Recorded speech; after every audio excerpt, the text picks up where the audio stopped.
warahmatullahi wabarakatuh. Shalom, Om Swastiastu, Namo Buddhaya, salam kebajikan. Halo Sobat Pajak, kembali lagi bersama kami di Teks Podcast episode 4.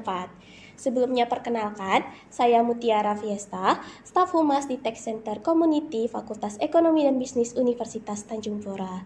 Nah, hari ini kita akan membahas tema yang sangat menarik nih, yaitu tantangan dan peluang digitalisasi pajak bagi akademisi. Tema ini sangat penting mengingat perkembangan teknologi yang semakin pesat dan tentunya kita ini mempengaruhi berbagai aspek kehidupan kita termasuk di bidang pendidikan dan juga perpajakan. Tapi sebelum itu saya ingin menjelaskan secara singkat apa itu digitalisasi pajak. Jadi digitalisasi pajak ini mengacu pada proses perubahan sistem dan juga prosedur perpajakan yang mungkin awalnya manual, tradisional, sekarang udah berubah jadi digital. Nah, ini mencakup penggunaan teknologi dari proses pengumpulannya, kemudian pelaporannya, dan juga pembayarannya. Kemudian, gimana sih relevansinya bagi akademisi? Nah, untuk menjawab pertanyaan ini, kami udah mengundang nih salah satu dosen dari Fakultas Ekonomi dan Bisnis Universitas Tanjung Pura, yaitu Ibu Ayu Puspitasari, SAK MAK. Halo Ibu. Halo Mbak Muti. Bagaimana kabar Ibu hari ini? Luar biasa Mbak Muti. Oke, alhamdulillah. Oke, sekarang mungkin boleh nih Bu, Ibu perkenalan singkat untuk menjelaskan background Ibu bagaimana dan kepada Sobat Pajak. Oke, baik. Halo semuanya, perkenalkan nama saya Ayu Puspitasari dengan gelar lengkap SAK MAK. Untuk background pendidikan saya lulus dari Fakultas Ekonomi dan Bisnis Universitas Tanjung Pura, jurusan akuntansi untuk S1-nya. Untuk S2-nya dari Magister Akuntansi Fakultas Ekonomi dan Bisnis Universitas Tanjung Pura juga, Mbak Muti.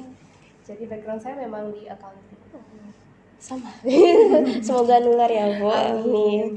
Oke, nah karena udah pengenalan mungkin boleh langsung diskusi ya Bu ya? Boleh. Oke, untuk pertanyaan pertama nih Bu, sebagai seorang dosen, bagaimana pandangan Ibu tentang digitalisasi di lingkungan akademik? Apakah menurut Ibu peran digitalisasi ini mempermudah proses mengajar di kelas?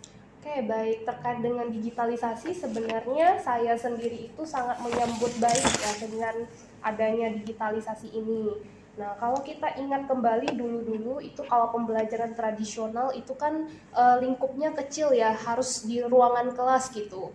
Nah, tapi sedangkan sekarang ini karena adanya digitalisasi ini, sehingga proses pembelajaran itu tidak hanya terbatas pada satu ruang kelas gitu, tetapi kita saat ini bisa melakukan pembelajaran maupun pengajaran ya, kalau bagi dosen itu bisa dari mana saja selama memiliki gadget dan terhubung dengan internet gitu ya, terkoneksi dengan internet. Jadi proses pembelajaran itu menjadi semakin fleksibel seperti itu Mbak Muti. Ya, benar banget fleksibel dan tentunya mahasiswa juga merasakannya nih Bu. Iya betul. Senang rasanya kalau online Bu. iya. Oke, sekarang pertanyaan selanjutnya nih Bu. Dalam konteks digitalisasi, kita juga melihat perubahan besar dalam hal perpajakan. Nah, apakah Ibu juga merasakannya? Lalu menurut Ibu apakah ada hubungannya nih dengan transparansi dan juga akuntabilitas? Oke, Mbak Muti, terkait dengan manfaat dari adanya digitalisasi di bidang pajak ya. Nah, ini pengalaman pribadi khususnya yang saya rasakan. Kalau dulu itu Mbak Muti waktu kami belajar, waktu kami kuliah, itu mengerjakan mata kuliah perpajakan itu ngisi SPT masih manual. Jadi masih berlembar-lembar kertas itu ya Mbak Muti ya, mungkin Mbak Muti tahu juga. Nah, tapi sekarang dengan adanya digitalisasi ternyata praktiknya saya itu kaget. Ternyata nggak seribet itu loh gitu. Nggak perlu ngisi kertas yang banyak itu. Ternyata kita cukup mengakses DJP online, terus kita udah bisa bikin form SPT yang digital di situ. Nah, jadi saya kira dengan adanya digitalisasi di bidang perpajakan itu juga menambah akuntabilitas dan transparansi. Kalau dulu Mbak Putih, kalau kita ngisi SPT yang manual yang kertas itu setelah isi kemudian lupa letak di mana. Iya benar banget. Ya kan, tapi kalau sekarang dengan adanya digitalisasi kita tinggal buka kembali saja di akun kita gitu ya, tinggal login, terus semuanya ternyata terarsip dengan rapi dan baik di situ. Jadi kita tinggal lihat, oh ini SPT yang tahun berapa seperti itu Mbak Muti. Jadi saya sendiri merasa sangat terbantu dengan adanya digitalisasi di bidang perpajakan ini. Oke, terima kasih infonya Bu. Ternyata kayak gitu ya perbedaan dari zaman ke zaman pengalaman ya Bu Iya, ya. betul. Oke. Nah, kalau dalam hal perpajakan, apakah Ibu melihat ada peluang nih bagi akademisi untuk lebih mudah mengelola kemudian melaporkan pajak mereka dengan adanya sistem perpajakan digital? Baik, tentunya seperti itu Mbak Muti. Karena kalau dari pengalaman saya sendiri ya, mungkin banyak sekali kesibukan-kesibukan lain sehingga kalau kita masih menerapkan sistem yang lama itu, yang masih ngisi SPT manual yang berlembar-lembar kertas itu, saya kira akan memakan banyak waktu ya. Tapi sekarang ini ternyata sangat mudah. Saya bisa mengakses itu kapanpun gitu ya. Bahkan misalnya ada waktu cuma di malam hari, nah malam hari pun saya bisa mengisi pajak itu gitu, mengisi SPT itu, begitu Mbak Muti. Iya, Jadi sangat fleksibel saya rasa. mungkin kalau dulu itu bisa berjam-jam, sekarang dalam hal Iya, per menit-menit udah iya selesai Bu ya. betul, sangat mudah. Oke. Nah, berarti dari yang Ibu jelaskan tadi adanya peningkatan efisiensi ya Bu, yang mungkin awalnya tadi lama sekarang jadi lebih mudah. Nah, kemudian eh, apakah menurut Ibu bagaimana lah ya lebih tepatnya bagaimana nih kesiapan akademisi dalam menghadapi digitalisasi pajak? Tentunya kan banyak sekali akademisi yang mungkin bingung dan bagaimana ya Bu? Bagaimana menurut Ibu? Baik, kalau menurut saya pribadi, pengalaman saya pribadi Mbak Muti, memang dengan digitalisasi pajak itu sangat memudahkan proses pelaporan pajak gitu ya.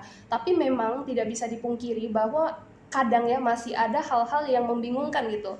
Nah, saya kira itu karena adanya kurang sosialisasi gitu. Saya pikir sebaiknya penyuluhan tentang pajak, sosialisasi tentang pajak itu lebih digalakan lagi, sehingga orang-orang itu terutama di kalangan akademisi ya lebih memahami lagi sih kalau sistem yang digital itu seperti apa, karena mungkin adanya perbedaan generasi juga kan. Kalau dulu itu kan yang masih manual itu yang kita bilang, tapi sekarang kan serba digital, jadi saya kira ada sedikit culture shock gitu. Ada sedikit perbedaan dan culture shock, wah ternyata ada sedikit berbeda ya gitu ya. Nah, jadi saya kira itu Mbak Muti harus diberikan sosialisasi secara terus-menerus. Dan kemudian kami selaku akademisi juga ini kan juga menjadi agent of change ya. Nah, saya kira dengan adanya penyuluhan pajak dan kami juga lebih mengerti itu, sehingga kami juga bisa mengajarkan lebih banyak lagi misalnya kepada mahasiswa kami gitu ya. Nah, tentang pajak itu bagaimana sih mengisi itu bagaimana, karena saya kira perpajakan itu selalu berubah-ubah kan, terutama dalam hal peraturan ya kan Mbak Muti ya, seperti itu saya kira Mbak Muti. Oke, memang benar sih. Kadang dari tahun ke tahun berbeda. Kalau saya sih nyaman ya, tinggal tek-tek gitu. Iya. Apalagi untuk yang misalnya generasi yang senior-senior ya Bu ya, itu tentunya masa kesulitan. Ada yang mungkin gaptek ya Bu. Nah, kemudian menurut Ibu lah ya, apa yang bisa Ibu berikan saran gitu kepada akademisi di luar sana yang masih kebingungan nih Bu? Baik, saya kira sekarang itu informasi tentang pajak sebenarnya tidak cuma didapatkan melalui sosialisasi oleh DJP yang ke tempat kita gitu ya, tapi sebenarnya informasi ini kita bisa akses dari internet juga banyak ya. Dan saya kalau pernah melihat lamannya DJP yang online itu, di situ kan juga sebenarnya ada panduan gitu ya. Jadi panduan itu sebenarnya juga kita bisa pelajari sendiri dan kita lakukan sendiri itu sebenarnya tanpa adanya sosialisasi juga. Cuma dengan panduan itu kan adalah bahasa tulisan ya, jadi mungkin orang itu masih mengalami kebingungan gitu untuk menafsirkan isi yang ada di panduan itu, sehingga baik panduan maupun sosialisasi menurut saya harus berjalan dengan beriringan. Oke, nah tadi udah disebutkan juga sama Ibu di laman pajak.go.id. Nah, terutama di bagian belajar pajak itu biasanya ada sekali banyak pengetahuan tentang perpajakan. Nah, kemudian eh, di perpajakan ini kan tentunya ada layanan konsultasinya ya Bu. Nah, sekarang udah mulai digital nih Bu.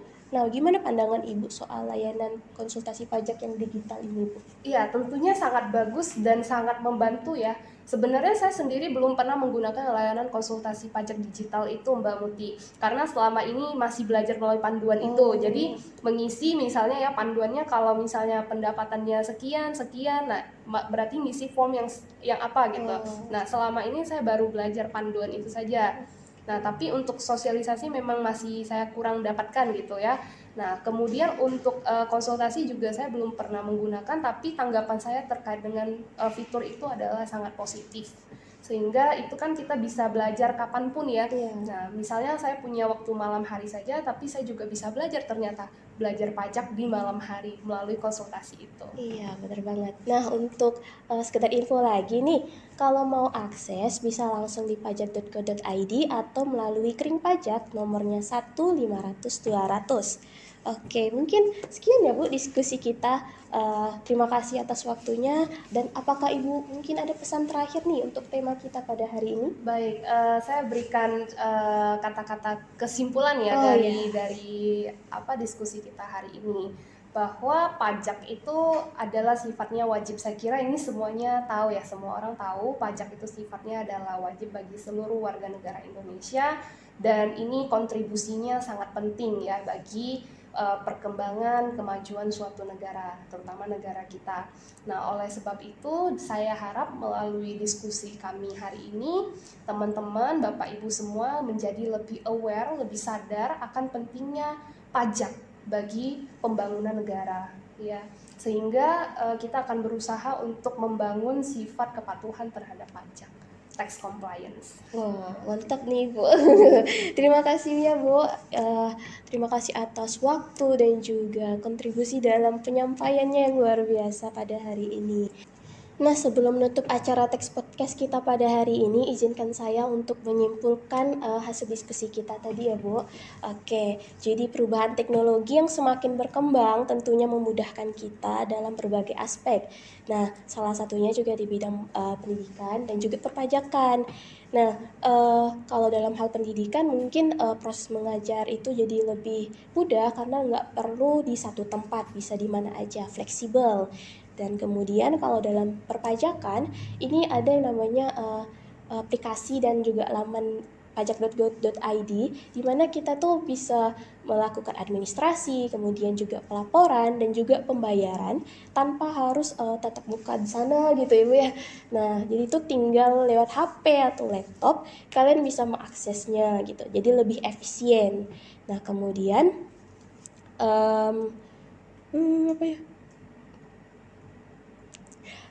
Nah, akan tetapi dengan adanya perubahan ini tentunya memberikan kesulitan kepada akademisi, apalagi khususnya yang senior-senior mungkin yang kesulitan menghadapi teknologi. Jadi ada harapan nih kepada DJP mungkin untuk bisa memberikan penyuluhan pajak dan juga sosialisasi kepada akademisi, atau mungkin sebuah bentuk workshop kali Bu ya, seperti prakteknya seperti apa kepada akademisi, dan juga penanganannya itu bisa lebih teratasi. Jadi tuh para akademisi bisa melakukan dan mengaplikasikan digitalisasi pajak dengan benar. Dan tentunya hal ini sangat bermanfaat karena kita kan membayar pajak ya, dan dari pajak itu juga kita bisa melihat jalanan yang bagus, fasilitas yang bagus. Nah, itulah pentingnya membayar pajak.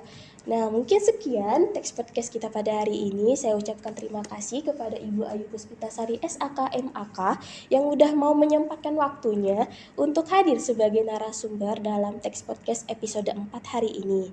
Dan bagi sobat pajak di rumah, saya harap kalian semua nggak cepat merasa puas hanya dengan hasil diskusi kami. Kalian bisa langsung akses pajak.go.id, di mana di situ juga ada belajar pajak, atau kalau mau melihat materi-materi dari teks podcast kami sebelumnya di YouTube Tax Center Community FEB Untan, dan juga ada Reels di IG kami, itu juga tentang materi-materi perpajakan. Itu bisa diakses IG kami yaitu TCC FEB Untan. Baik, mungkin sekian. Wassalamualaikum warahmatullahi wabarakatuh. Shalom, Om Swastiastu, Namo Buddhaya, salam kebajikan. Bye-bye. Sampai bertemu lagi di jumpa. ya.